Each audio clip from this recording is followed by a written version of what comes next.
Hello anh em nha, hôm nay để mình review cho anh em xem những server lậu mà các YouTuber khác review có ngon đúng sự thật hay không nhé.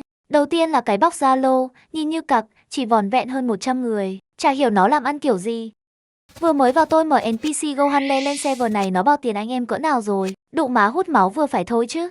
Server cọc lỏ đéo có nổi cái git code cho anh em, cái lồn gì cũng nạp bảo sao đéo ai chơi. Đụng má thời giờ rồi mà mở server bắt anh em nạp 20.000 mới mở thành viên được. Đụng má server này nó bảo tới xương anh em luôn. Đảo kem gì đây? Đụng má nhìn đéo ra thể thống gì, nhìn màu mé hoa cả mắt. Đấy là người ta nói thế chứ tôi thấy đẹp nha. Nhưng mà bù lại cái con cặc sắc gì cũng mua bằng tiền đéo cho anh em cái gì hết trơn. Chắc tao cho 100 điểm quá bay. Tao thấy server này nó cũng nhiều chức năng đó nhưng mà hút máu người chơi hơn cả cổ tét thì kiếp sau nhớ làm server mới tốt hơn nha. Chứ tôi say goodbye server này rồi đó. Con thằng nào giàu thì cứ nhảy vô mà húp đi ha ha ha ha.